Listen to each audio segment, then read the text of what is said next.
Skadoosh! Elmo is not going to play with Zoe anymore! This play date is over! Wait, where are you going? Alaska! Welcome to the Sunday Movie Marathon. Jesus Christ. I can't believe I managed that, but I have so much respect for like the Muppets actors now, the voice actors. You see how high they get their voices. Yeah, I thought we actually strenuous. had Elmo on the podcast. Oh, thank you. I hope I haven't annoyed the neighbours. We have a special guest, episode 31. We've got another special guest. Yay! My cousin Robin. How you doing today? I'm good. I'd hope Thanks so. for having me. Thanks for having me, Max and Chris. That's all right. This is Alright. This is like it's all happening now because we're allowed to like legally meet up as of Monday, the 17th, right? Indoors. We can finally Yeah. Really? you're not paying attention to the news, so you don't know this. I haven't watched the news. I No. still haven't watched it, Max. It's been about a we year. Can, we can all be in the same room together. I think it's like up to 6 people, I think. But that works for us when we do the podcast because we were Brilliant. supposed to be doing like once a week we'll meet up inside and watch some movies and then talk about them on the podcast. But we've had to change things up a bit. But finally we can do it again. That'll be great. I'm excited for like the cinemas to open up again. That'll be great. Yeah. Yeah, I don't know can't what's, wait like, to go to the showing, though. cinema. Yeah. I What's know. coming out? Anything good? New Haven't Saw looked. film. So Yeah, no. that'd be good. I want to see that. I don't know. I think I wanted to see Sound of Metal if they're going to show that at the local. That'd be great because I want to see. I wanted to. I think I- Odeon are playing it. Don't know about View. Yeah. Well, if I can get that in, that'd be great because I wanted to see it in like a big cinema setting because I hear like the sound is supposed to be great, so I've been putting it off. Yeah, you've also got things Mm. like Judas and the Black Messiah. It's getting a cinema release. Nomadland, like films that have been out on streaming for months. Now getting Yeah. cinema releases now is opening up. Yeah. I won't see Nomadland though because I already watched that on Disney Plus and it wasn't that good. I mean, it was That's- fine. I didn't love What it though. happened to like all the movies that were supposed to come out during the lockdown? Where did they go? Will they go out in the cinema? Depends, I think. Some of them were released on streaming services, like Nomadland. Or America's just not. got all of them, haven't they? Mm. America's got all of the movies, but we haven't. So some of them are on like streaming services, and some of them have just been delayed straight up. So like Black Widow, they want like a big cinema release with that movie, I think. So that's been delayed until they're able to confidently say that they can get the numbers in and make their money back. Yeah. Yeah, currently it's coming out in like July. I think it was supposed to be June, and then they pushed it back again very recently. Yeah. I think they've got a good setup with the cinemas. I went there a few times last year. Sometime, like, I went to see The Climb last year. That was like one of the best cinema experiences I've ever had because it was like just me. It was literally I was the only one there and it was amazing. Good seat at the back, like directly like middle back. It was great. And that was a fantastic movie.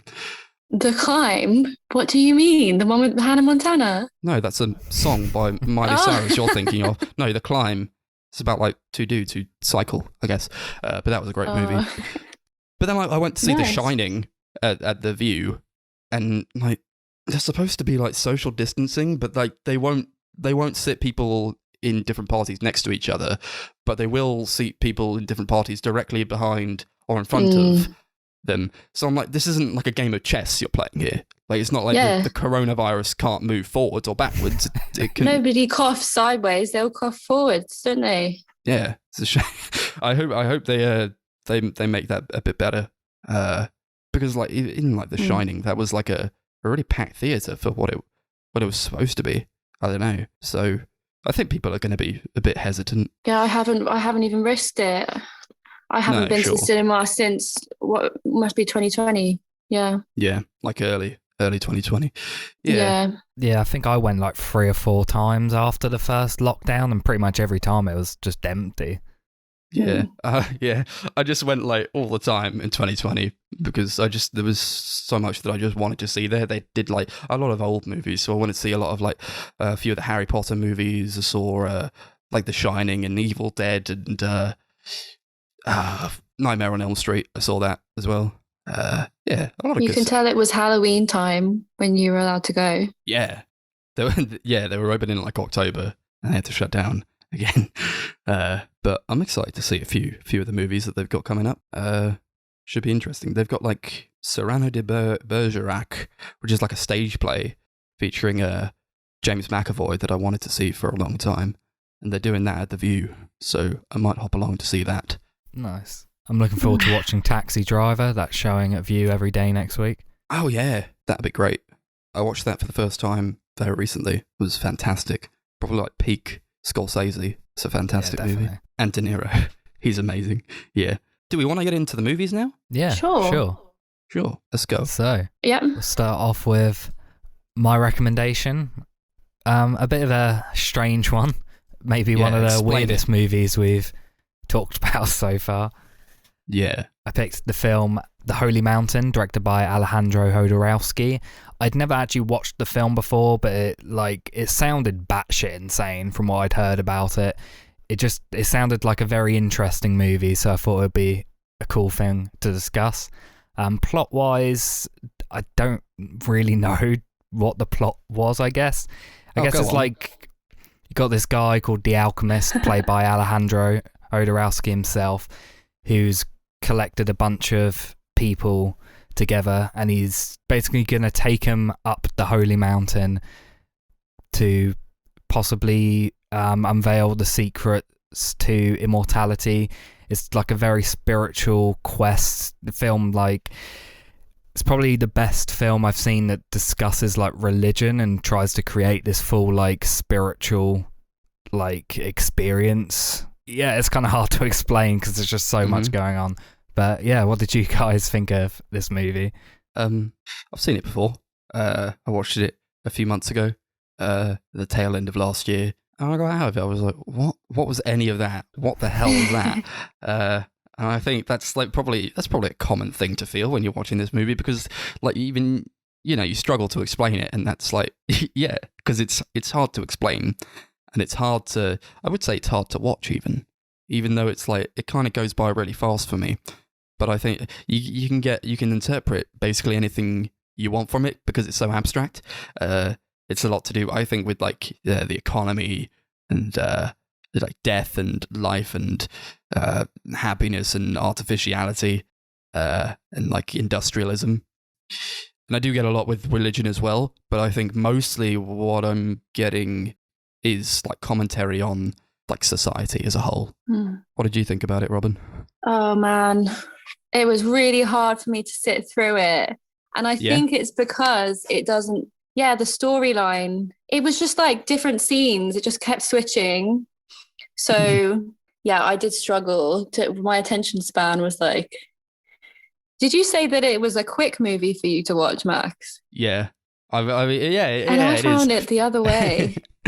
Yeah. I like checked the time. I was like, Jesus Christ, like an hour and 20 has gone by already. Really? I don't even really fully comprehend what I'm watching, but it's fantastic. And I liked it a lot more this time than I did the first time. So I think that probably helped. I think it started off like, so it was actually 30 minutes before there was any speaking. Did anybody notice that? So that was the struggle for me. But then I think like nearer the end, I got more into it. Yeah, actually, it's quite light on dialogue for a bit of it. The first part, I would say. Yeah, it's kind of like, I feel like the three acts are very different from each other. Like the first act's like there's no dialogue really. It's just like very quiet, quite eerie. And then you get into the second act, which is like the complete opposite. It's just very fast paced. There's loads of stuff going on. It's quite humorous. There's loads of dialogue. And then in the third act, it's like almost a mixture of both. Yeah. Yeah, it was the second act that was confusing for me because it was switching so much. And then the third act then was the bit that I liked. That's when they're doing the mountain. Yeah. Aren't they? So like when they're introducing all like the people from like the planets, that's like the part that you kind of weren't invested in, I suppose. Yeah. There's lots of different people you're meeting. It is, yeah. They're all on this like spinning wheel, and they're all like mannequins just strapped to a wheel on a set that's going like in circles. So it's a lot, and they're just like introducing everything, and they're like, oh, this is Jupiter, and she's doing all this stuff, and industry, and but I liked it. I liked it a lot, and maybe I felt the same way as you did, Robin, when I first watched it. Sometimes I felt like it maybe could drag a little if I didn't really quite understand what was going on, because it's very difficult to understand what's going on in a certain type of way. It doesn't hold your hand at all. No, it's a very arty piece, and that's why I was excited to hear you guys explain it to me so I can understand what happened. This is what it all means. That second act where we're introduced to those like people who are like the most powerful people in the world, they're all named after planets of the solar system. That's like my favourite bit in the film. I found it so funny. I thought it was just so, like, the scope, the effect work, all of that stuff was just great. It, like, they portray basically like a different possible dystopian future, and there's loads of like commentary on just the world as a whole, and I think that part was just really smart and really well done, in my opinion. Yeah. There's almost too much to pick apart with it. It's almost definitely too heavy of a movie to discuss in like without just going back and forth and just dipping into this and that. There's like a part where I hesitate even to call him the main character, but he's like this main guy is like this Christ figure in a way, or like what they've turned him into.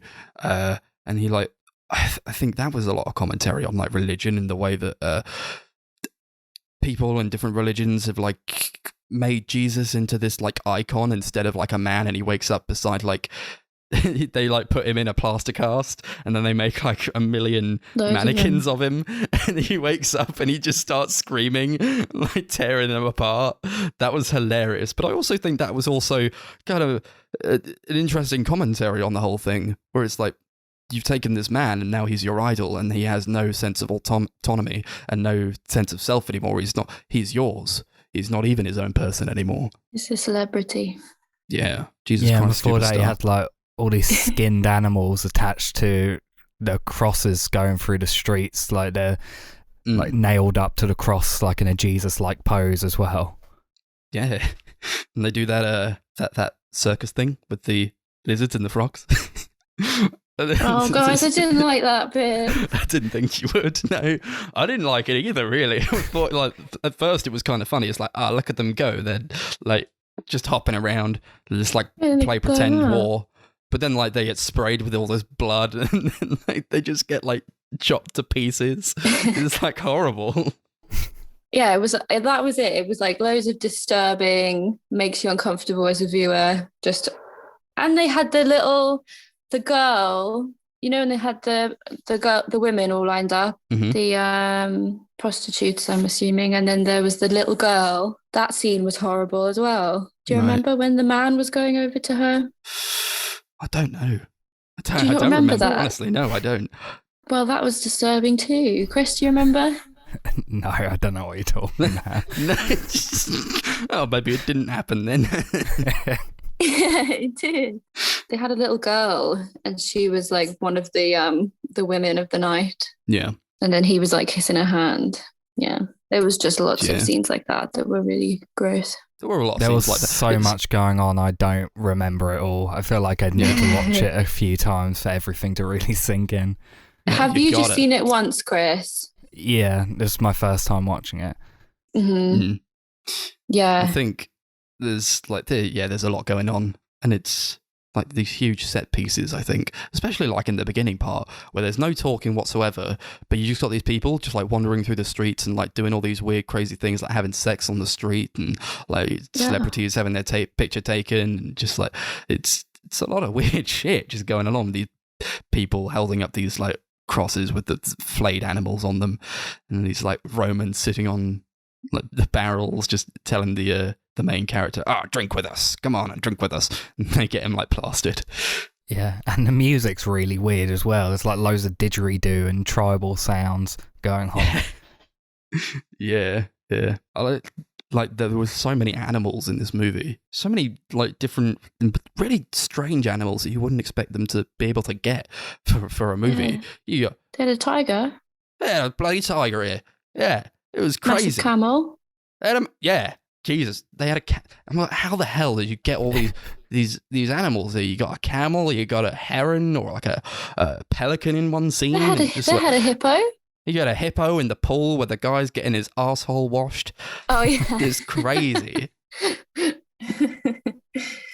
And his shit's turned to gold.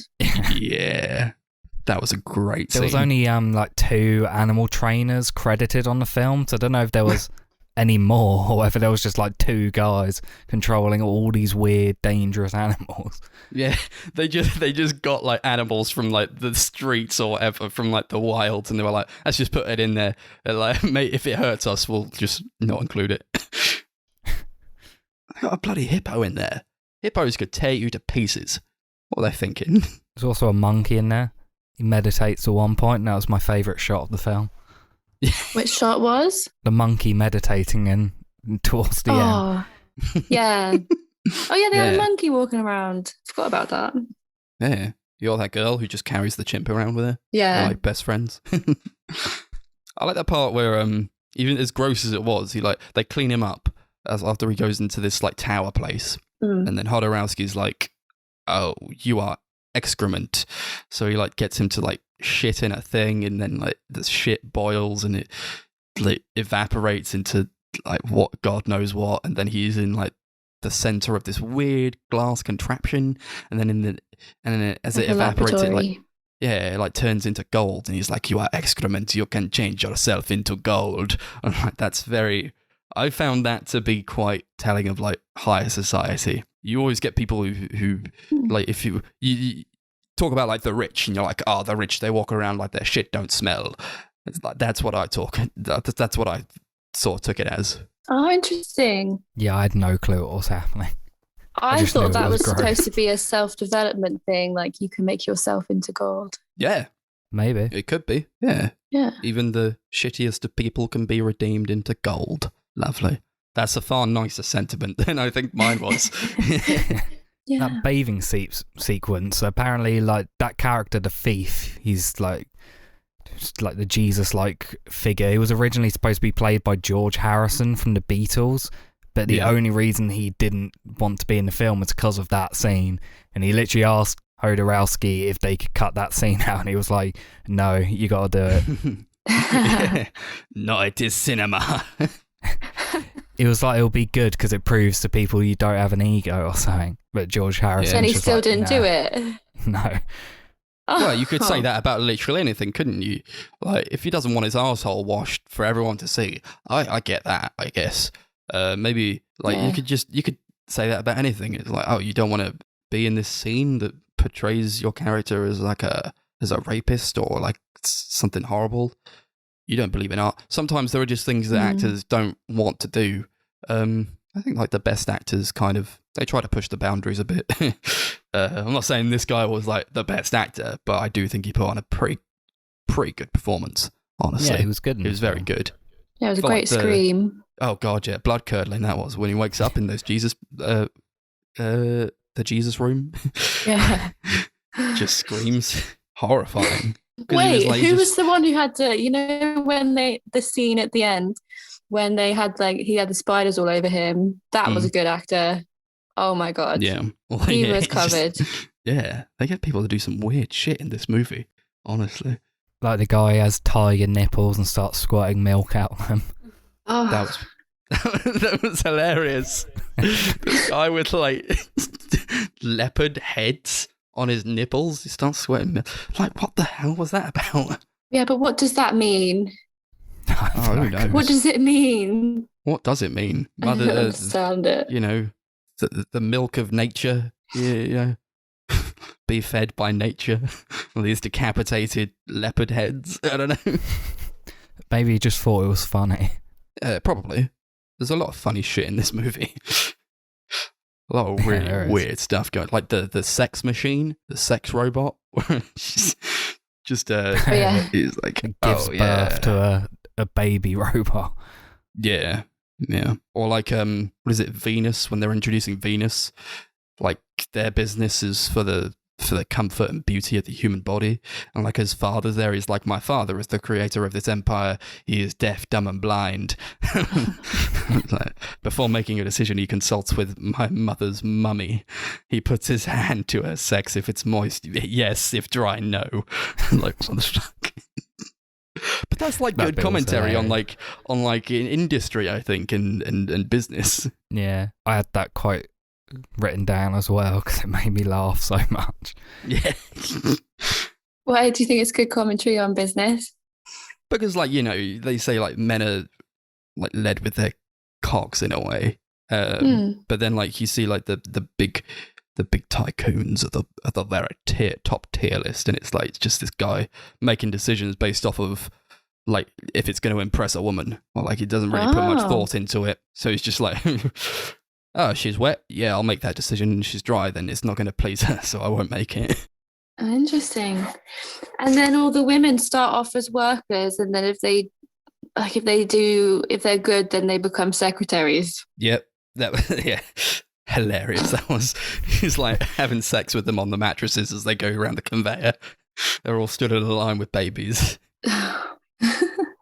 But there's a good quote in that scene where he says, "We know people want to be loved not for what they are, but what they appear to be." Yeah, so we create the masks. Yeah, they got all these like weird like strap-on muscles and abs to make the men feel good about themselves, and I was like, this is saying so much in such a short space of time. It's like most movies don't communicate this in 2 hours. How is this doing it in just like 5 minutes? It's pretty crazy, I think. And it's foreshadowing the era of social media, which we're all Maybe. living in now. Yeah, it's really Because that's relevant. it. We're all, huh? It's very relevant to today. I think it's Yeah. quite a timeless movie. Yeah, Yeah, I was it's going to crazy. ask. Oh, sorry. My thing has been breaking up a bit. I was just going to ask, like, when did this come out? 74? 1973, I think. Oh Yeah, my God. 73, 74. It's like early 70s, so it's crazy that 73, yeah. what they're presenting in the film is still incredibly relevant today. Or is it just like a bit sad, you know? Yeah, They don't really definitely. change that much. We're still doing these kinds of things. It's still all about, you know, the capitalist agenda. We're in like late stage capitalism now, and everything's more or less the same, or just like in some cases worse. You get a lot to do with like the environment and just people sticking their heads in the sand. In some ways, I Lot of feel like this is greed. more relevant now than it was when it came out. Yeah, that's how I feel about a lot of like these early movies that tackle these kinds of subjects. Like we talked about Do the Right Thing, and that was about like police brutality and the black experience in America, and that's like more relevant today, I would say. Or it was all very relevant then, but it's just still ongoing. Yeah. They were exposing it then as well. Yeah. Mm. I love all the visuals in the film. I think like the shot composition, like all the colours and set design is just fantastic. Like I remember at one point I looked up the budget of the film and I was surprised that it wasn't higher because like all the set design and everything just looks incredible. I love like all the symbolism and imagery throughout. I just think visually it's just a stellar film. Oh god, yeah. I was going to say one of my favourite scenes is the bit where he's, visually is when he's going up into the tower, and then when Yeah. he's in the tower. That is really cool. Got like he's going up, he's like running up the tower in a way on like this hook. That was great. It didn't look safe, did it? No, definitely not. It did not look safe. I was like, how are they doing this? Just like, I'll just do it. I feel like Hodorowski's that kind of guy. Just like, just do it. Yeah. Yeah, But I don't know if they built like a big thing there. I don't know about that. Maybe it was just like a painting. maybe. Oh, sorry. What was the painting? Like the big orange tower. Although I kind of feel like it's not, because, you know, it had like I thought it was real. it looked real. So I Yeah. was like, You what's don't the think that problem? was You an know? effect, do you? Who knows? Well, I Honestly, was it looks so convinced. good. Yeah, it was really lovely. Yeah, there's a shot where you see it and there's like a helicopter landing like in the street below. Apparently they didn't get any permits for that shot. They literally had an actor dress up as a police officer to stop traffic while they filmed it, and then after doing it they just ran away. I love that kind of stuff. Oh my god, that's great. I love that those kinds of stories when you're talking about movies. You look into the background of the how it was all made. That's all that stuff is great. As we're on like that tower piece, looked amazing. And then when he gets inside, that was there are a lot of like crazy, interesting, colourful looking sets, but I think that one stood out to me a lot because it was just like this rainbow room, and like it felt like really deep, and like because like all the colours of this like rainbow painted on like the walls and the ceiling and the floor, it felt very like deep, like the room felt deeper than maybe it was. And then you got like a camel in the background who's just like at the back chilling out. Well, and the stuffed goats on his chair. The goat throne, yeah. The goat throne. Yeah, it made the room feel very spacious. It was cool. How do we feel about the director literally being like kind of a god figure? Because he was like the alchemist, and he was dressed in like very like nice white clothes at the beginning, just like very heavenly pure colouring, I suppose. And he was the director. Yeah. Is he European? He's Mexican. He's Mexican. Oh, yeah. Yeah, I knew about it before, and I was worried that it would come off like a bit pretentious, but I think it actually worked really well. I think he's like the only person that could really tackle it well. And especially when you get to like the final scene in the film where he breaks the fourth wall, where he's just like, this is a movie, camera fade, like pan out. I feel like that sort of stuff wouldn't have worked if it was someone other than the director. Is this reality? No, it is a film. Zoom back camera. That was so funny. Like, I agree with you, Chris, honestly. I do think that maybe in the hands of another director, this could seem a bit pretentious. Like I think about like a Lars von Trier type of director who could go a bit too far with it. But he's so, like Jodorowsky, he's so funny with it and so like kind of tongue-in-cheek about it. I think it works really well. Yeah, definitely. I love that fourth wall breaking bit at the end. It was just so good. Like, I love fourth wall breaking generally, but it's rare you get it in something that isn't a comedy. Like, I can think of so many like comedies that use it, like any like Mel Brooks movie and stuff like that. But like in terms of dramas, I can only really think of like Funny Games and this. I can't think of really anything else that does it effectively. Yeah, like if it's done well, I have no problem with it. It's done really well here because it fits in with like the themes. But when I'm looking at something like Deadpool, I'm like, this sucks. Like, the fourth wall breaking in that movie sucks, man. But this is like, you know, it's all a movie, and he zooms it back because it's like they're trying to reach this enlightenment. What are they really gonna find though? You know, because like you could search forever for meaning. A lot of people do. A lot of like religious types, they like devote their whole life to it, or like people go on like these pilgrimages to like find themselves or find some kind of meaning. And you strip yourself of all material possession to seek a higher truth. And in the end, I don't feel like in the end, like nobody really knows what life means. You know, like what if you've kind of just deprived yourself of everything to find out nothing in a way, or like you go on a gap year and you've discovered the universe. I don't know. Yeah, definitely. I like the little guy he meets, his friend, who's like this paraplegic, and he's just, is he the guy who like stops the No, he finds him after those like naked children are throwing rocks at him. A lot of naked children in this movie, maybe too many naked children. I don't know. But he was really funny. The little guy with no limbs. They just had like a really like fun dynamic and just like laughing together. And then he eventually throws him into the ocean. He doesn't do that, does he? Oh my god! I remember him like almost throwing him. Yeah, no, because they made him throw him. There's a debate to be had as to whether he actually did, I suppose, because he's thinking that like his friend has been like born from him on the boat, as they all like all crowd around him and like do this weird like chant or whatever, and then like the little guy crawls out of him, and then he's on the boat, and then they celebrate, and then Jodorowsky's like, the alchemist is like, throw him off the boat. He's like, I can't do that, he's my friend.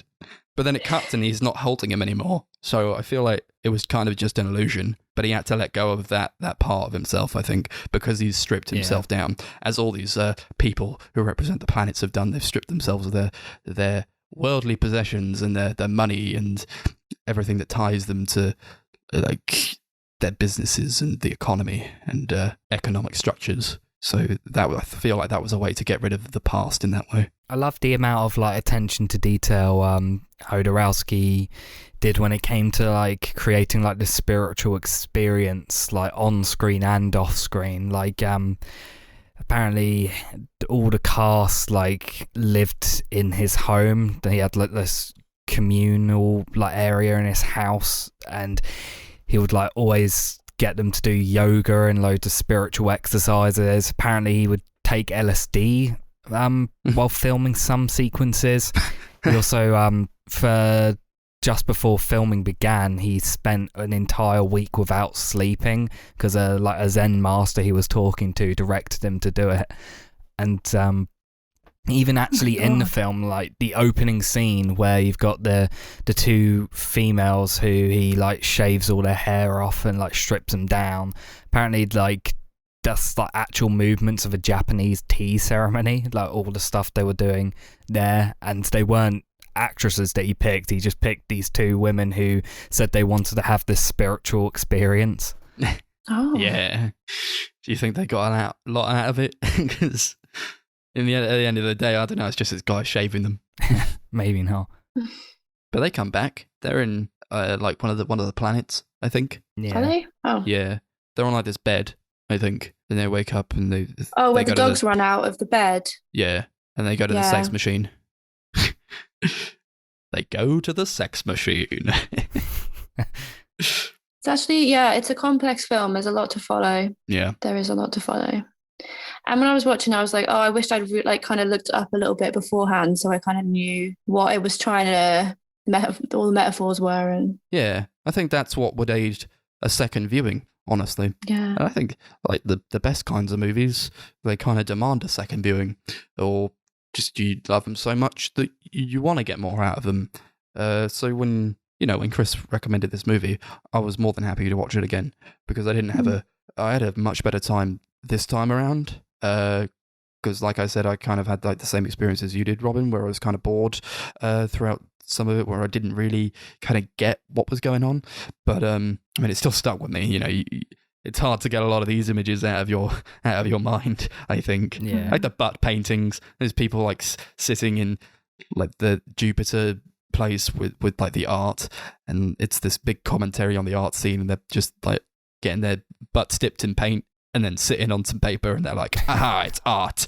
Or like they're in like these weird like boxes, and like people can like poke them in the bum and like feel their bodies. Like that was all like really like weird, and it's just weird stuff. But I also found that was a pretty good commentary on the art scene as a whole. I think you get like I'm pretty sure that has been done in the art scene. Oh, definitely. You do all manner of shit in that in that industry. I think anything goes.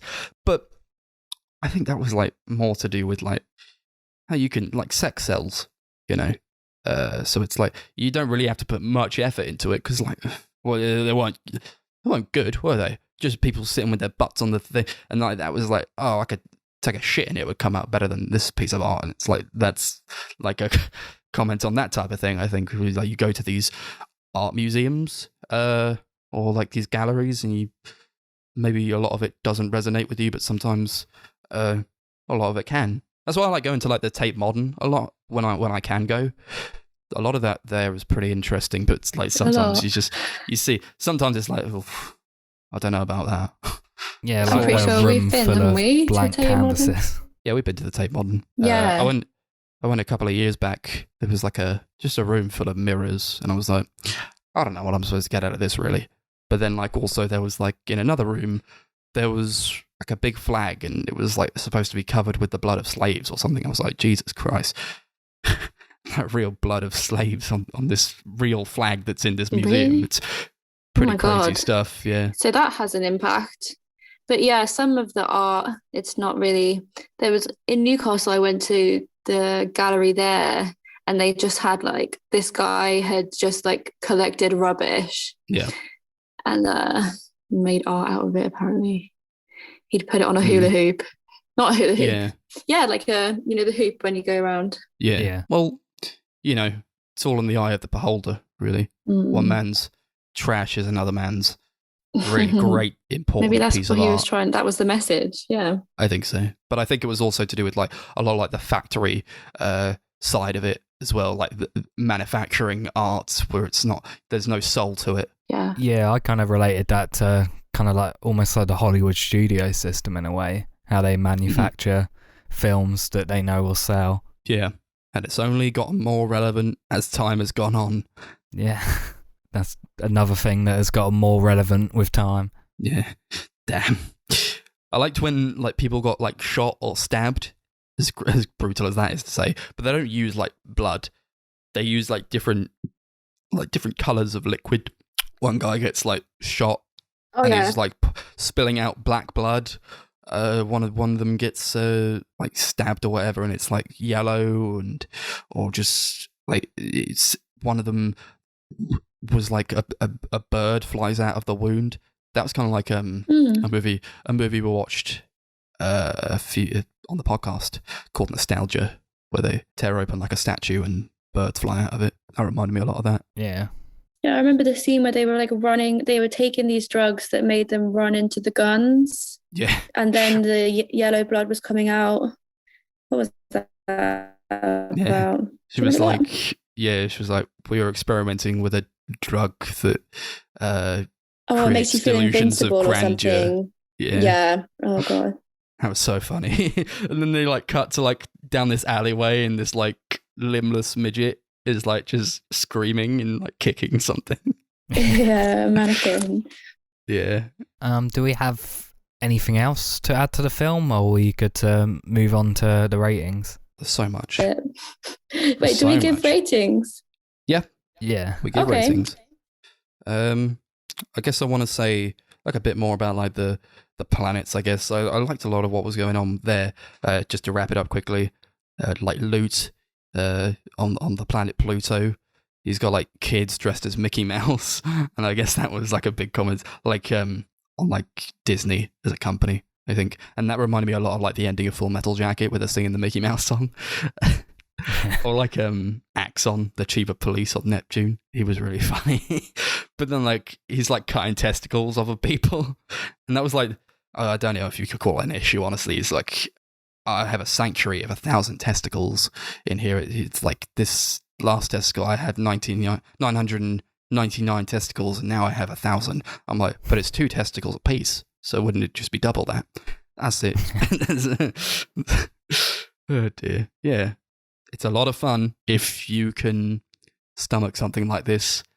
And if it's something that kind of grabs you, then maybe it's something that will pull you back as well.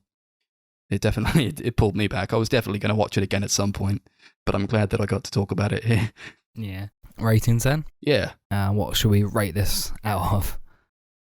You know, there was an old woman with bright blue pubes singing on this like really tall toilet, suitably from the planet Uranus. So, singing old women. Let's do that. Out of singing old women. Yeah. Like I said, there's so much going on in this film. It's so hard to get everything out of it in one viewing. But I really, really loved this movie. I just had such a blast watching it. It was really fun for me. I thought it was so interesting. Like visually, it was incredible. I just really loved everything about it, and I cannot wait to watch it again. So I'm going to give it 10 singing old women out of 10. Glad I finally got to watch it. Yeah, nice. I love this movie so much. One of my favorite movies now. I think I would definitely watch it again, like a third time and probably a fourth time, just to get more out of it. There's so much going on that I think can only benefit from just multiple viewings. There's like the part where like she's saying like they're manufacturing like war weapons for kids, and she's like, we have a computer program with the politics of the government. It tells us what kind of toys to produce to condition children from birth. And I'm like, oh, that cuts. Or like they were manufacturing hypersexed brown native vampires who can only be destroyed by a cross the color of white skin. Oh god. I think one of the funniest, I actually laughed out loud, like booming laughter, and like, what was it? It was like right after like the woman was on the toilet, and then they go into this place, and then like there's this chief behind a table, and he says, to save the country's economy, we must eliminate 4 million citizens in the next 5 years. And then he gets on a phone, he's like, begin the operations of the gas chambers, gas schools, gas universities, gas libraries, gas museums, gas dance halls, and gas whorehouses, etc. That feels like kind of a jab at like the government, with their fingers on the trigger, able to kill whoever they want at a moment's notice. Brilliant movie. Bloody loved it. 10 singing old women out of 10. Yeah. Guys, I'm not going to rate it as high. That's all right. Because I need some words. I need it to be a bit slower for me to be able to pay attention. But maybe if I was sat watching it with Max and he could force me to sit I could tell you exactly what's going to happen. and explain it to me as we go along, then I'd give it a 10. Yeah. But yeah, I'm not sure if I'd actually watch it again. I'd give it a 5. I probably wouldn't watch it again.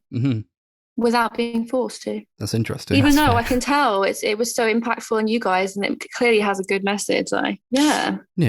But I appreciate it, the experience that I've had watching it. Nice. That's always good then. Yeah. Goodbye to the holy mountain. Real life awaits us. That was a great line. That was great. Okay. Oh, there was also a good line where he was like, rub your clitoris on the mountain. Yeah. You want it nature. Yeah. I had that written down, actually. Yeah, rub your clitoris again. Give yourself to the world. That made sense to me, that one. Yeah. Okay. Lovely. I'm glad we could talk about that bonkers movie. Next up, we got another movie that's not quite as bonkers, honestly.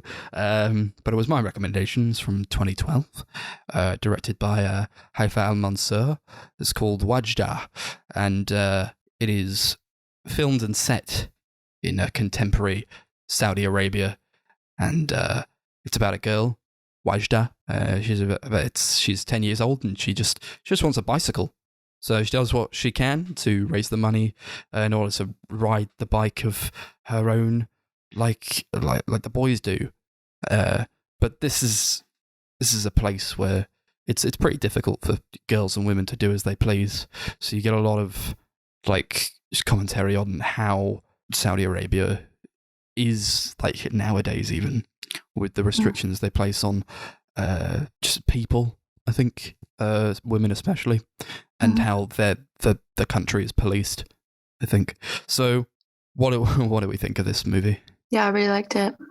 Yeah, nice. It was directed by a woman. It was? Yeah. Yeah, it's like the first film ever directed by a Saudi Arabian woman, and also the first film entirely shot in Saudi Arabia.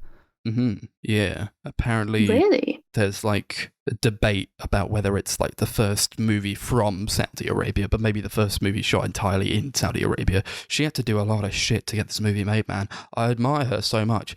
She's just wanted to tell this story, and I mean, I'll get into it in a bit, but like she had to direct some of the street scenes from inside a van because like that could have sparked protest to see like a woman doing something so considered not for women. So I just have like this really, really deep respect for her. She set out to do the movie that she wanted to make, and I think she did it pretty well under the conditions.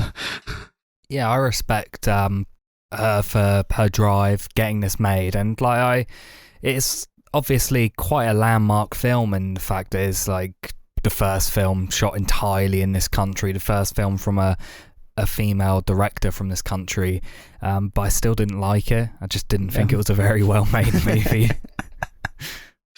Not well made. Hey. What do you mean? I don't know. I just feel like the writing, especially, is like a lot of it's just very convenient. Yeah. Like the fact that there's this competition that if she wins it, she gets literally the exact amount of money that she needs to get this bike. There's the headmistress who's just like the most cliched, strict, cruel headmistress in the world. Like she was just so cartoony, and just how mean to everyone she was, and how like one-noted she was. Yeah, I felt that a lot as well. That being said, I do really like the performance for Wadjda, for the main actor who played the little girl. She was really good. She was very like headstrong and very witty. Very good performance from her. And like I think my main problem with this movie is that it feels just a little too safe. Like it's very familiar structure wise. Yeah. I think Yeah, like you that's got true. this. Yeah, you got this girl just going after this bike, and it's very wholesome. I really love like the messaging behind it, and I love seeing her strive to get what she wants. She really hustles to raise the money for this bike, but it ultimately, I understand exactly where it's going. At the same time, it's like, yeah, and I agree with Chris. You know, the competition, it was way too convenient. It was so convenient. It wasn't the same amount of. I thought the bike was like 700, It was like 800, wasn't it? and then the winnings were like 1,000. Yeah, but so they it's were a like, little we've bit upped more, but still. We've upped the winnings from 800 to 1,000, and that was Yeah. kind of like that was like almost a wink at the camera, like haha. It's not the exact same, but, but then you know it follows a very basic story plot structure, and I'm very familiar with it. If you watch even just a few movies, it felt very westernized in the way. It was structured for me, like it hits the marks, and you root for the girl. In the end, she doesn't get the money for the competition because even though she wins, she blurts out that she wants to ride a bike, and that's very frowned upon for a woman to do that. And she's like, "Oh, we're gonna just donate it." And then she's like, "Oh man, I'm so sad that I didn't get this bike. I didn't get the money for the bike." And then in the end, Mum's just like, "I got Oh, you that the was bike." lovely. Yeah, it was really lovely. When she was like, "Don't worry, I got you the bike," but I was like, I know exactly what's going to happen, and then it happened. Yeah. It was. There was no surprises. Mm. It was a very basic. You kind of knew what was happening. A lot of movies will have that like main character who's like breaks the rules and doesn't like to follow the rules, and you're following their story. Yeah. Yeah, I think the issue I really had was because I felt it was so obvious where the story was going and what was going to happen. I just didn't find myself really invested in it at all, and because of that, I was just kind of bored for the whole movie. Yeah, I think I was more interested in it, but to find out like what the culture's like there, because the actual storyline was kind of basic, but you were always learning about how it works out there, like how they treat women, how they're kind of conditioning the young girls to always be looking out for if men can see them and then they need to hide. Yeah. Imagine growing up like that. Yeah, I agree. That's kind of what props it up for me as well. This kind of examination of the country as a whole, and what women are allowed to do and what they're not allowed to do. Sometimes it could be a little bit too heavy-handed for me, but for the most part, I enjoyed it. I found it very wholesome. Like when, like she was talking to like her friend, and like they're like he gives her his bike to ride around in secret. That was all very nice, you know. I really enjoyed it for that. And I found it very interesting that men actually don't really feature all that much in the movie, but you feel the male presence very, very much so. Because it's mostly just like the women that she's interacting with and the other girls from her school, because she goes to like an all-girls school, so they're segregated in that way. I think it's so well communicated, the oppression that these women face in this country. They can't vote. There's no cinemas. They could I'm pretty sure they could only learn to drive until that's why she had a driver. They're not even allowed to drive. Yeah, no, exactly. So they are so cut off and isolated. I found that her mum's character was really interesting because she was kind of everything she did was with the husband in mind. Because she's grown up with these expectations, I think. I think it's important to show this movie from the innocent eyes of a child who kind of shuns the way that things are, and she doesn't really understand how things are, and she doesn't really care enough to try to examine why things are the way that they are. She just wants this bike, and she doesn't really understand why she can't have it, or just why she shouldn't be allowed the things that she wants. Yeah, I think the stuff I enjoyed the most were seeing just how controlled everyone were. Especially the mother character. There's a bit where she goes into, I think it's a doctor's surgery or something, and like a chemist. Yeah, that's it. And there's the woman serving her isn't fully dressed up, doesn't have like a headscarf on, and she's like looks at her like she's about to get carted off for breaking the rules. And there's a guy there like looks at her and she like turns her head away. I really enjoyed all of that stuff, like just seeing how horrible it is to be a woman in that society. Yeah. She won't look at other men. She can't because she's married. And like we barely see her husband because he's off doing man things. He's playing video games. He's in the crib with his bros and his homies in like another room. And then they have to make him and his friends dinner, and they just like have to like set the dinner on the floor and then walk away. And I was like, it's very, very sad by the whole movie as a whole, because it really struck a nerve with me, I'll be honest. As much as I have my problems with it, it did affect me, I think, emotionally in that way. Because that is exactly how it is out there. They've portrayed it well. That is the culture. Yeah, especially with how heavily religion plays a part.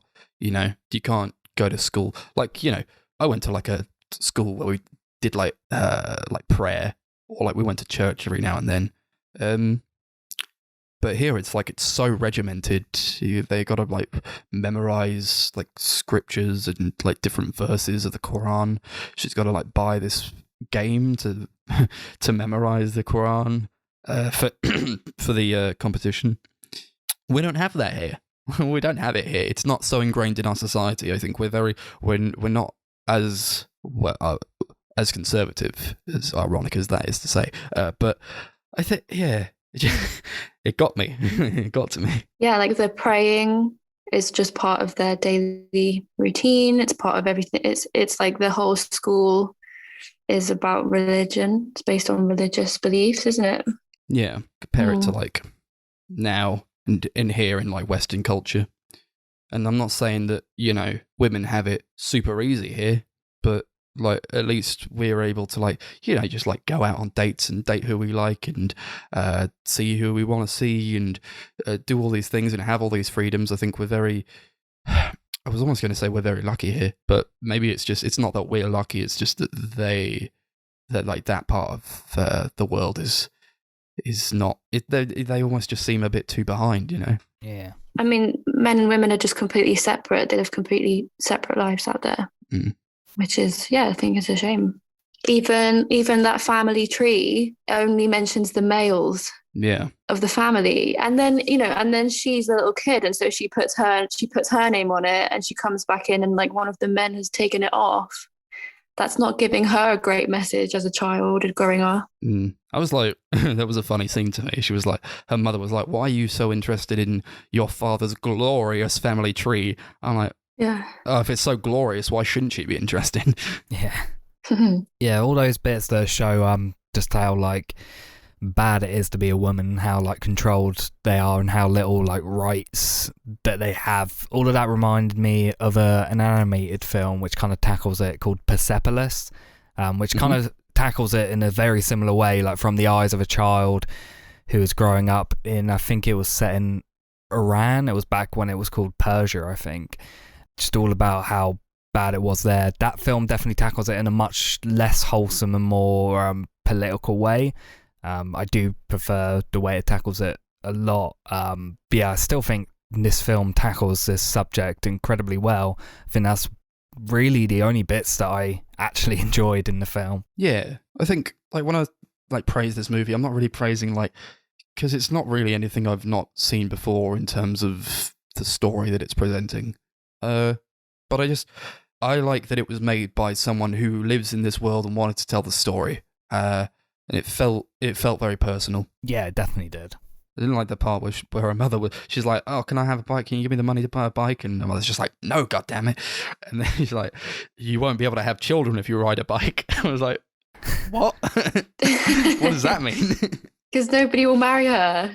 Really? That's what you got from I didn't get that from that. I was like, I don't even know. I was like, oh, it'll squash you and you won't be able to like have a baby in it. It was like, what the hell? Use too many muscles. Yeah. And there's the bit where she like falls off her bike and like she's like, I'm bleeding, and her mum like runs out and says, where are you bleeding from? Yeah. Buddy. Yeah. He's like her friend. who's like, oh, all that fuss about a bike, you can't even ride one. I'm like, shit, she can't ride one. She'd never had the chance. Why are you saying this for? You knew that. Why would she be able to ride a bike? I think the relationship she had with him was very wholesome. And with her mum, yeah, especially at the end when they were kind of like there for each other when her mum was going through the dad remarrying, and they were like witnessing it from their house. That was pretty awful. Yeah, because she could not bear him a son. Yeah. It's a shame. So he went and got another wife, which is probably quite a common thing as well. Yeah. They were like joking about like marrying Wadjda off. And like, oh, don't worry, we would never do that to you. But it's like, that's a relevant thing to talk about, isn't it? Because that could happen. It's definitely a thing that could happen here. And that's probably a very scary prospect. It's what happened to the girl who met up with her boyfriend. Mm-hmm. Because she did that, then they kept her inside and then they were going to marry her off. Yeah. There's Can like you imagine?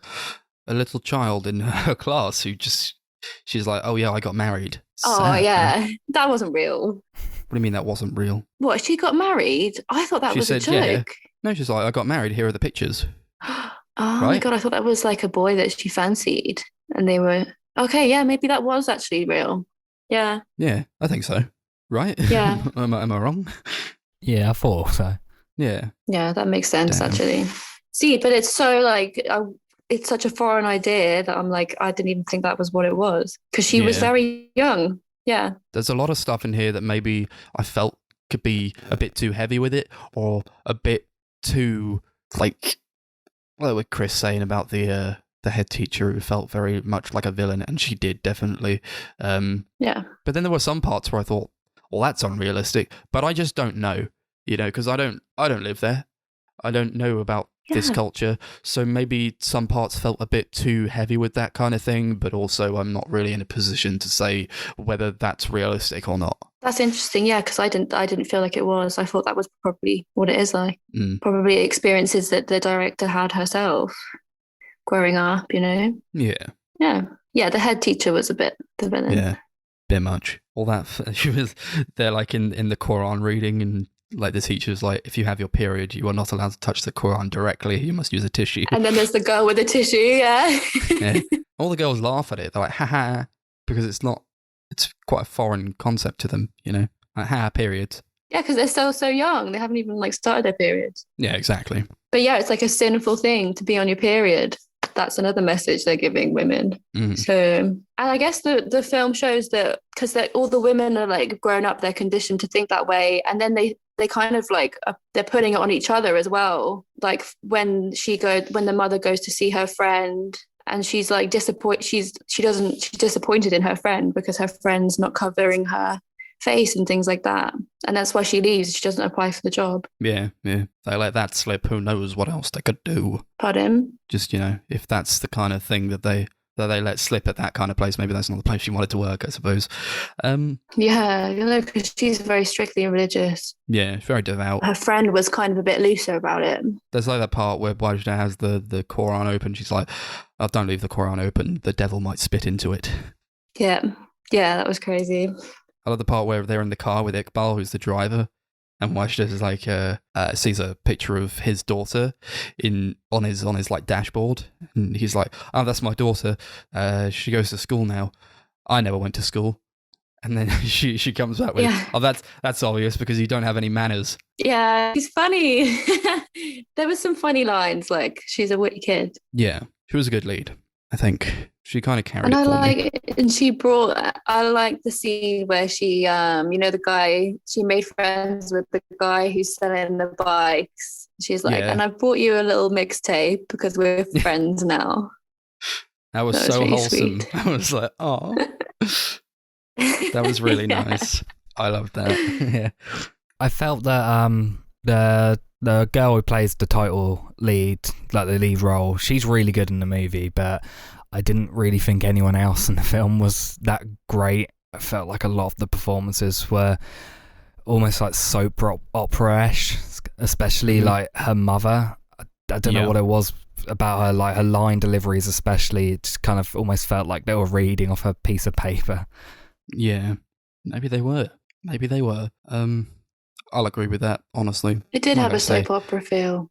Yeah. Felt quite rigid in that way. But like I say, it was mainly the main actor getting me through it. She was really good. Yeah. Because I think it's probably hard to depict this kind of thing if you live in it, you know, and maybe like you want to get the right actors for it in a kind of way, I suppose. I feel like they would have had the mother and father. They looked like they were probably already famous actors. Yeah, that's why I in don't know Saudi if like Arabia. these. I feel like these people they're in this movie. They probably lived in Saudi Arabia, probably. I've got no reason to believe that they would not be. So it just gets me wondering about like if this is such a prevalent thing, how do you get all these actors that agree with you? On board. Or how do you find they get them? it? I just don't know.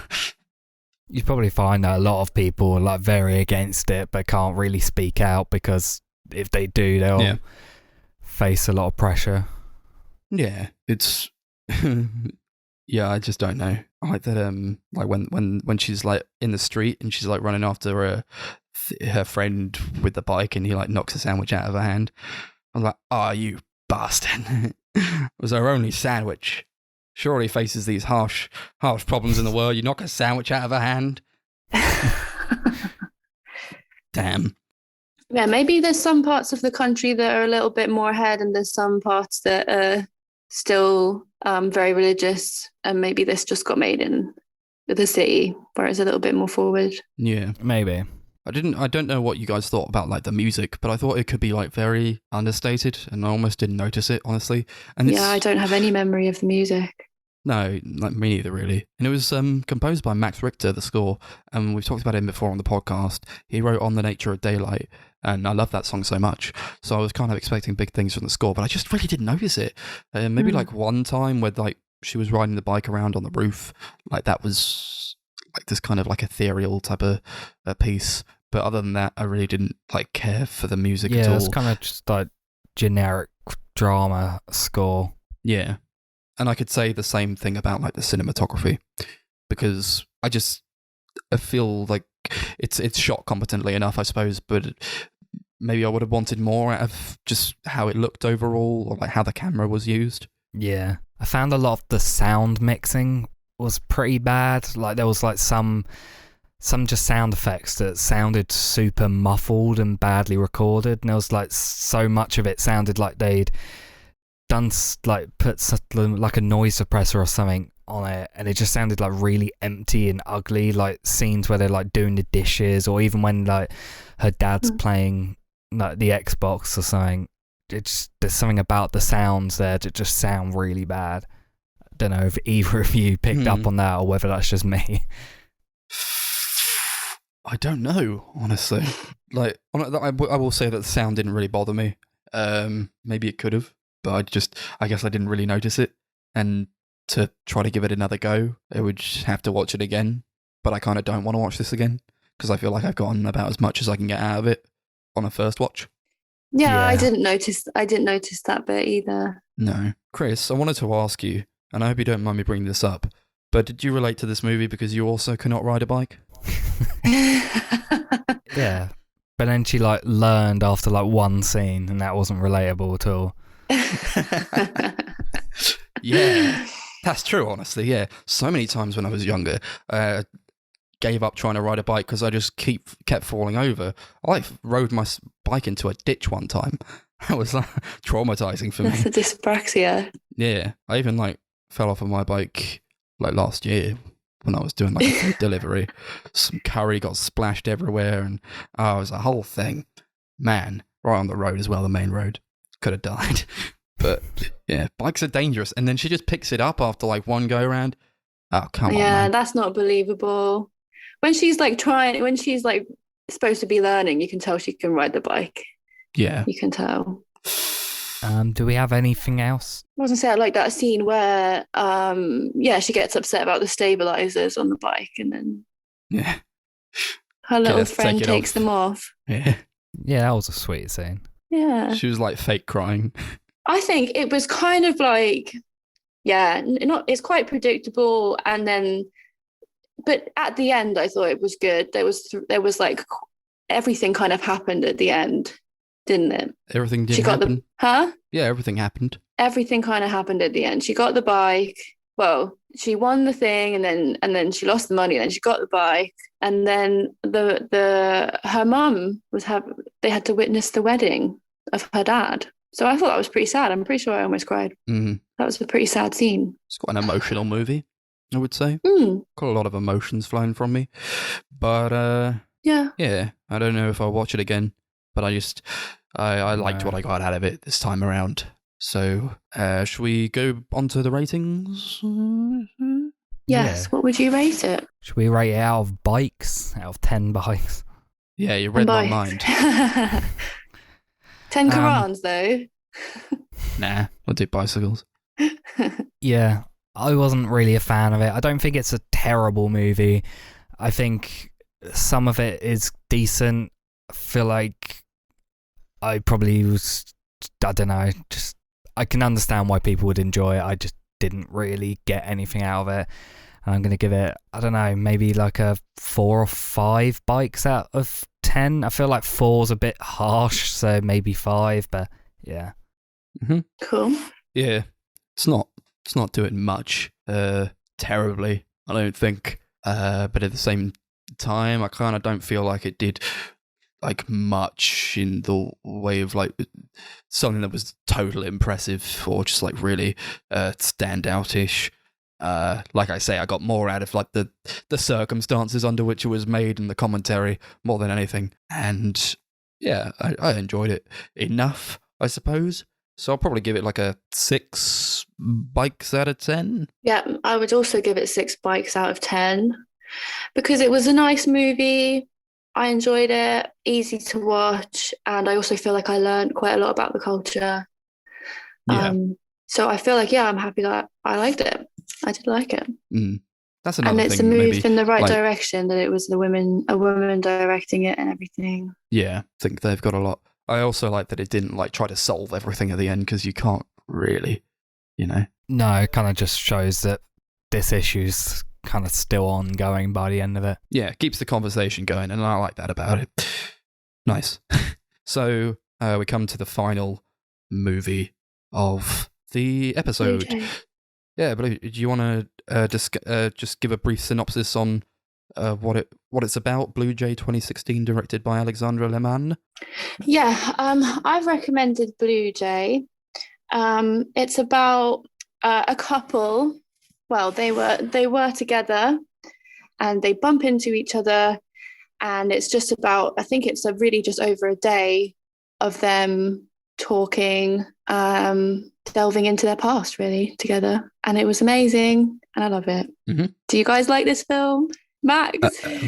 Okay. Yeah, I liked it, but I'm not as wild about it as I know Chris is, and probably you too, Robin.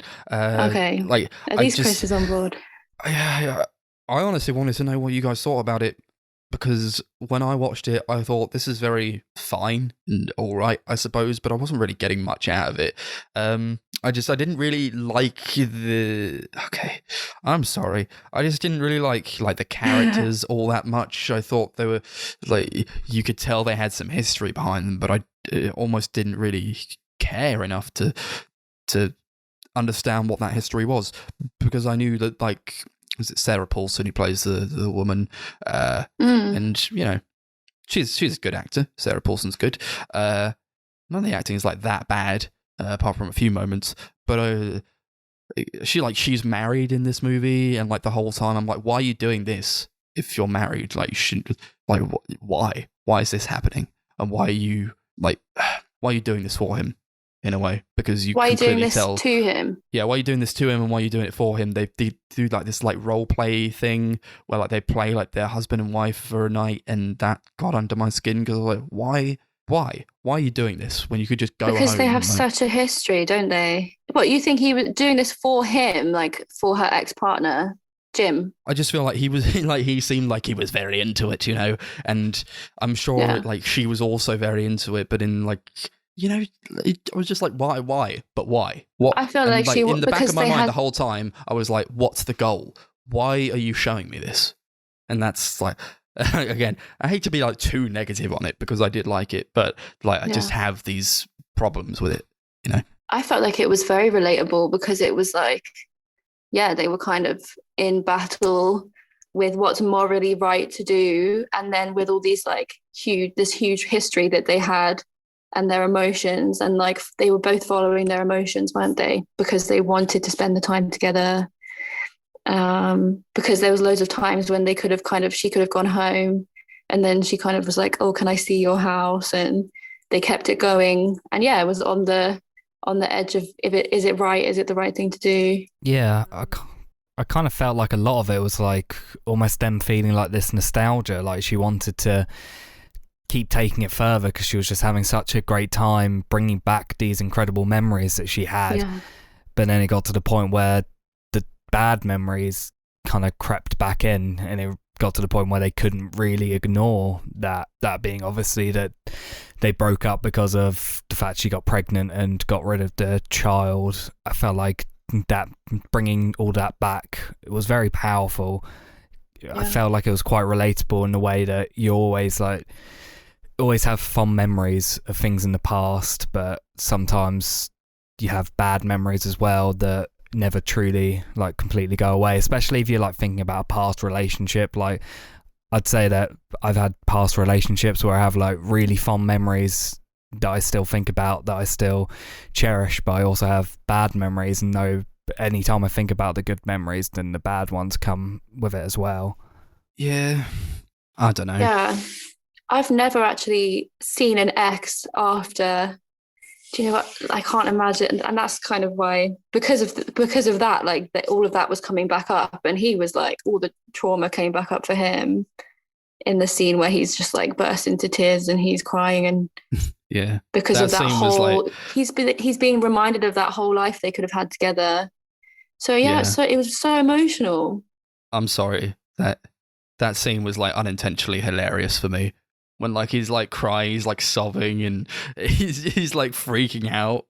He's like a child because he's basically like not really moved on. He's like telling her that, oh yeah, my mum just never throws anything out. He's got all the clothes he has from when he was young, and all the stuff in his bedroom is from when he was younger.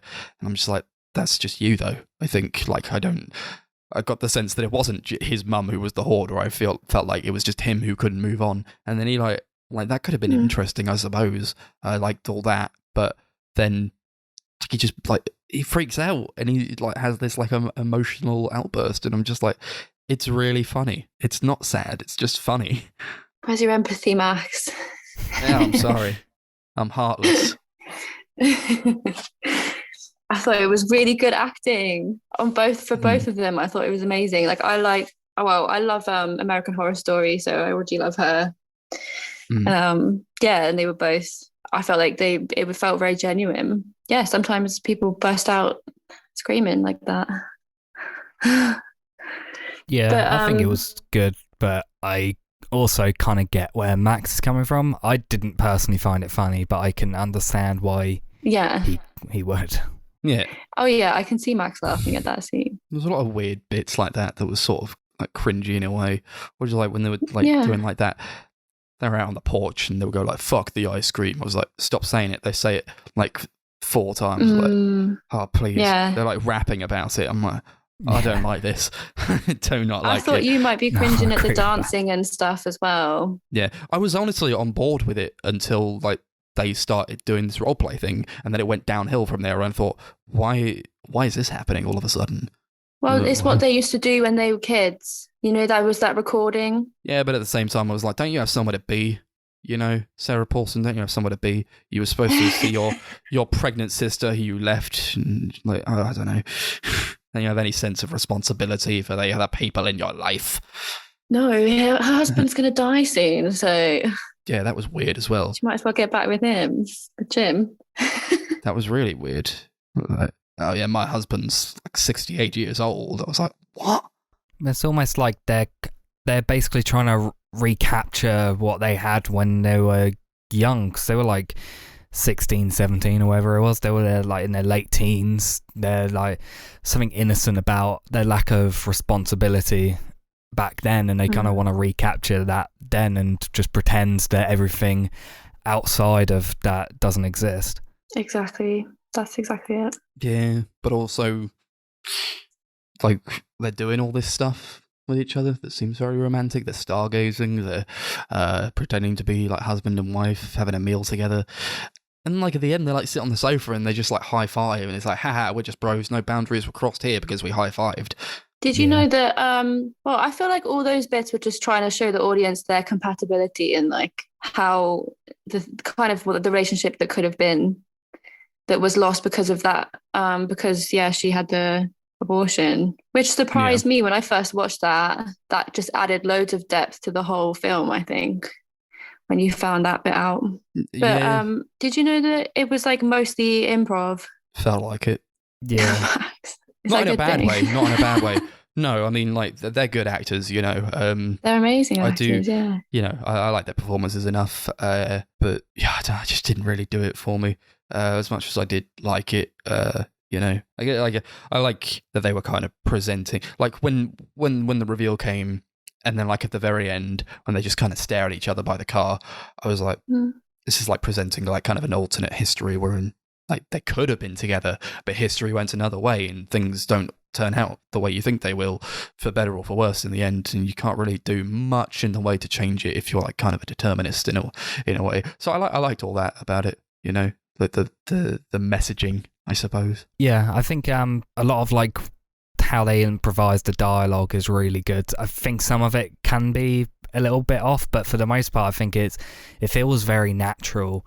Mark Duplass, who was one of the lead male, he like wrote basically the synopsis and outline of each scene. So they kind of knew roughly what was going to happen, and then just the conversations they had, they just came up with on the spot. And I felt that it added a really natural edge to a lot of the dialogue. Like a lot of the conversations felt real, and that was what I enjoyed about it. Yeah, like they meet at the shop at the beginning. That was a pretty good scene when they meet again for the first time in a long time. You don't really understand like what they mean to each other in that moment, but it's like this awkward, stilted dialogue that I felt to be very natural and real. Yeah, it's very awkward. I think that's something Mark Duplass does really well in like the films he actually writes. He's just really good at creating these like very awkward encounters and conversations. It was awkward, the scene when they were getting the coffee at I think it's called the Blue Jay, the cafe. Yeah. And she was kind of just like looking at him smiling, saying, "Are you okay?" Because he was clearly not okay. Yeah, he starts crying. He's like always crying in this movie. And she hasn't cried for 5 years. Yeah. Funny how that works out. How they're like the polar opposite of each other, but find their way back in a weird kind of way, I suppose. But that felt more, I don't know, that felt more like it was just put in there, you know. It's like, oh, look how different their lives turned out, kind of thing. Well, I feel like opposite. They both kind of went through a huge thing.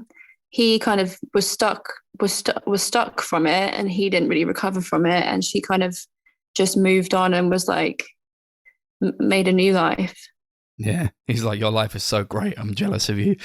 He's just like crying at the on like the lakeside. He's like, oh, I'm unemployed now because I beat my uncle up. Yeah, you can tell he's like a person who really doesn't know how to deal with situations. Like even originally when he found out that she was pregnant, like you find out at the end, he dealt with it really badly, and that was one of the reasons why she like thought that he wasn't ready to be a dad.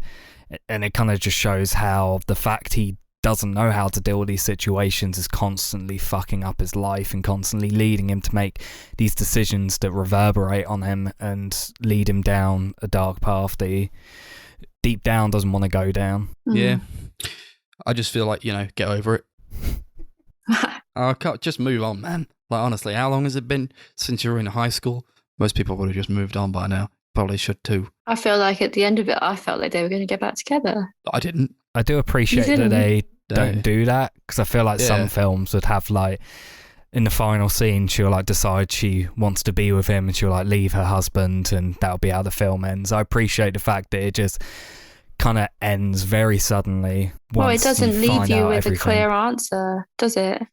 Yeah, exactly. That's why I really love about the ending. Yeah, I like the ending. I would have been annoyed as well if they'd been like, let's just run off together. It was better they left it there. Yeah, kind of reminded me of the ending of Before Sunset. If I know Chris has watched that, they just like stare at each other in the room, and then it fades out, and you're left to wonder kind of where their lives are going to go after that. Before Midnight ends kind of a similar way. Yeah, it does. A lot of this film actually does remind me of the Before trilogy, and how it's like literally just based around this couple like just talking for the entire film. Yeah, I think the Before trilogy is better. I would usually find a film like that really boring, but I don't know why this one was really nice. I feel like, and it was all black and white, and it kind of, so that was like, you know, like it was, the whole film just felt like really melancholic, and the music was like that, and the fact that it was black and white. The music, did you like the music? Oh, who knows? I think it was quite fitting, huh? Who knows? I don't remember it, honestly. I think the music was quite good. I noticed this time round because I've watched it twice now. Yeah. It's kind of sad. It was kind of a sad film. Yeah, it was. There's a lot of like nice shots in the movie as well, like establishing shots for like different places and settings. Like there's one shot where like there's a forest by the lake, and the forest has like houses within it, and that looked really great. It was quite a short one though. Yeah. Or like when they're like walking up the road and like this slope, and they're kind of silhouetted by the sun that hits them. It's like facing towards the camera, and that looked really nice. But I'm sorry to bring it down again, but I thought for the most part, I was like, does it actually look that good? Most of the movie, does it look that good, or is it just in black and white? Yeah, that's fair. It was like filmed entirely on this camera that was like originally created by Canon to be like a security camera, so it didn't have built-in recording or built-in power, so they had to have it constantly plugged into power and constantly plugged into a computer so all the footage would record on there. Mm-hmm. Yeah. Why did they choose that camera? I have no clue. Oh my god. I liked when she started crying. She showed like a bit of emotion to like the situation she was in. She has this like great line which says, there's this sadness and I don't know where it comes from. I found that to be very relatable. I think a lot of people could relate to that, sad as it is. Yeah, I think it was a very fitting scene for the character and kind of the arc that she goes on throughout the film. Yeah, I was like, shouldn't have told her that you loved her though. As soon as it said that, I was like... She opens up like oh. throughout the film. She's not as vulnerable. He's more vulnerable from the go, isn't he?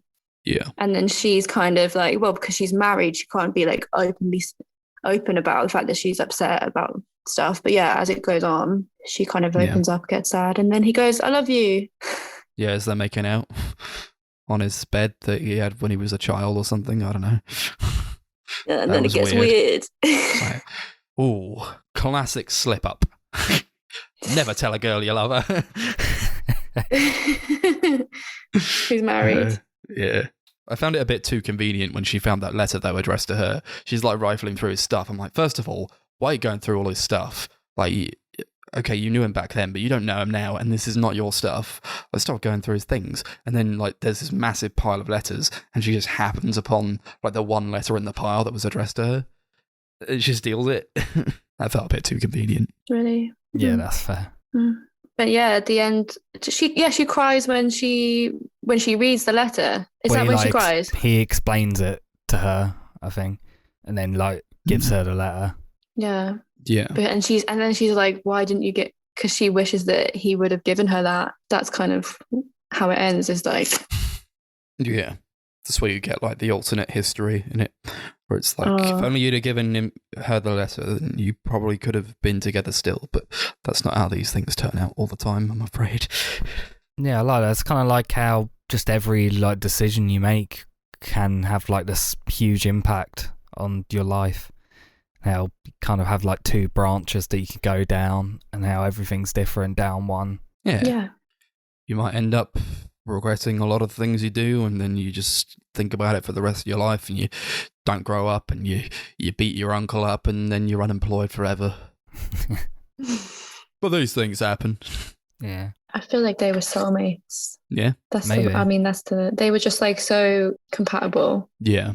It was a good dynamic the good acting to show that as well. I suppose, like, you can think about the ending in two different ways, and I feel like it maybe says something about you, the way that you interpret it, I think. Yeah. Yeah, the first time I watched it, I think I was thinking the same. But I don't know why. This time when I watched it, I was like, they should just get back together because they're really good together. But yeah, it's definitely up in the air. You don't know, do you? It's also based on this one night that you've seen them. So you can't really judge a whole relationship and how it would turn out based on one night. It just...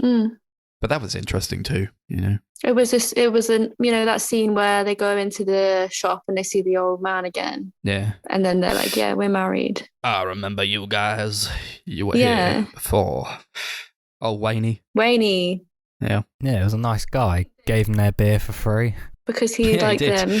I feel like they were a good couple. It was that whole thing that happened was way too much for them was like a young couple to go through. I feel that was kind of where it all went wrong. It's also like, you know, communication is key. People got to communicate these things, otherwise you lose the best thing that ever happened to you. Yeah. I found it to be very like when they were like in the van, like stargazing, and then they were both saying like, "Oh, I'll let you in on a little secret. Our sex was the best I've ever had." And like the other one's like, "Oh, really? I feel exactly the same way." I'm like, oh God, please. It's never been the same as it was with you. Having sex with this old man. Oh yeah. Oh yeah, and it's pretty hard for him to hear. Well, she's gone on. He wanted to have kids with her, and they even like when they were together, they would talk about it, and that's what they were doing the role play about, like them having kids, them being old together, having kids, and then she's gone, met the old guy, and she's raised his kids. Yeah, and he didn't get that, did he? Mm-hmm. We don't know what happened with his life since then in those 20 years. Punched his uncle. Yeah. Now he's unemployed. That's all you need to know. That was the only thing that happened to him. He literally did nothing else except for punch his uncle. That punch lasted 20 years. She reads his diary as well. She just reads it aloud. I'm like, you have no boundaries. He wrote like a crap poet, but at least it was his, you know? Yeah. Don't read someone's diary. Don't do that. Especially when they tell you not to read it. Yeah, exactly. He's like begging her not to read it. She's just like laughing at him. Like, oh my God. I remember when I clicked on that film, I did just think I don't know, it just really stuck with me because I thought it was just going to be like a normal a romantic thing like all that movie was to me. So that's why I recommended it. Yeah. Well, I'm glad you guys enjoyed it a lot. Yeah. I just couldn't really get on board with it most of the time. Do you have anything else to add, or do we want to get into the ratings? Yeah, I could get into the ratings. Okay. I'm going to do it out of... Oh, I'm not going to say what I was going to say. I'd give it a 10 out of 10. Okay. Oh, wait, what are we doing it out of? Diaries. We could do that. Sure. 10 diaries. Read the diaries. Yeah. Or pot noodles. Oh, that's another thing, yeah. All the food looked disgusting. They were at dinner. There's like ramen and like liquidy eggs. It looked awful, man. These pale colours. That was it was the point. It was like they were being funny about it. Nah, it looked awful. He was going, what an amazing meal you've made, dear. You made the ramen wrong as well. She was stabbing it. It was boiling hot ramen. Oh, she was I'll just put this water in a bowl and then I'll just stab the ramen into it and break it up into little pieces and then like just place it on the table. That's fine. No. Where's the soy sauce? Exactly. Where's the soy sauce? Where's the love?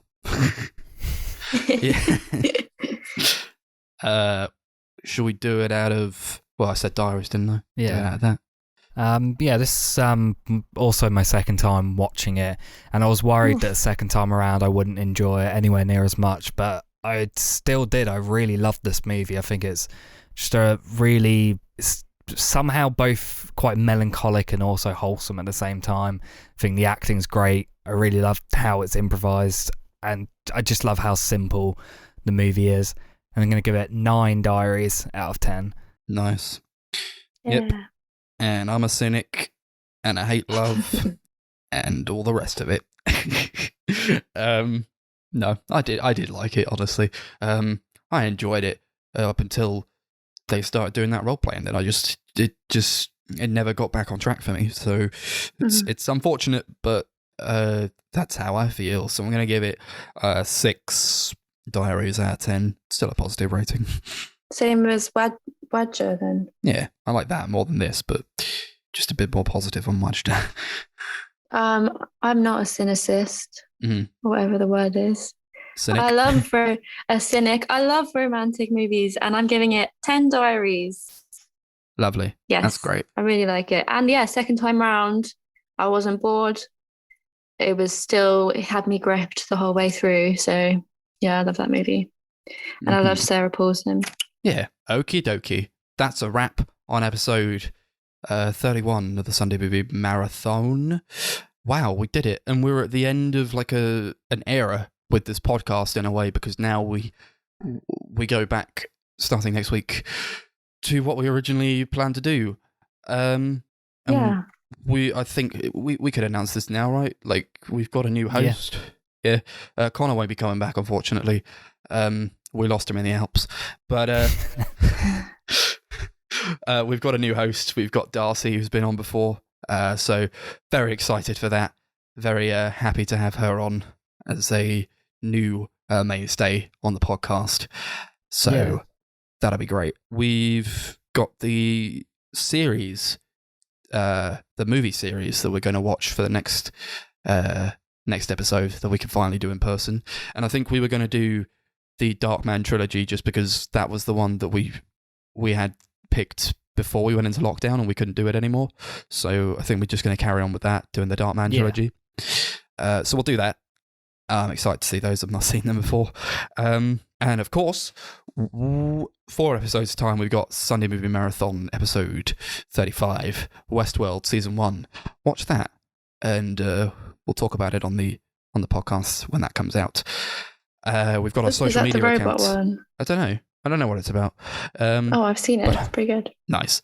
Yeah, I've heard good things about it. We got our social media accounts. We got YouTube, The Sunday Movie Marathon, Twitter, @SundayMoviePod, Facebook, @Sunday Movie Marathon, and Letterboxd, @SundayMM. Thank you so much for sticking it out with us on this dark, dark journey. Thank you, Robin, very much for being on the podcast as a guest. Hope you enjoyed it. Thank you very much for having. Yeah, I loved it. Thanks for having me, guys. No problem. Loved having you. Yeah. Next episode, Darkman, new host, new everything, except for us. We're staying here, same as always. Me and Chris, through it all. Sunday Movie Marathon forever. See ya. Skadoosh.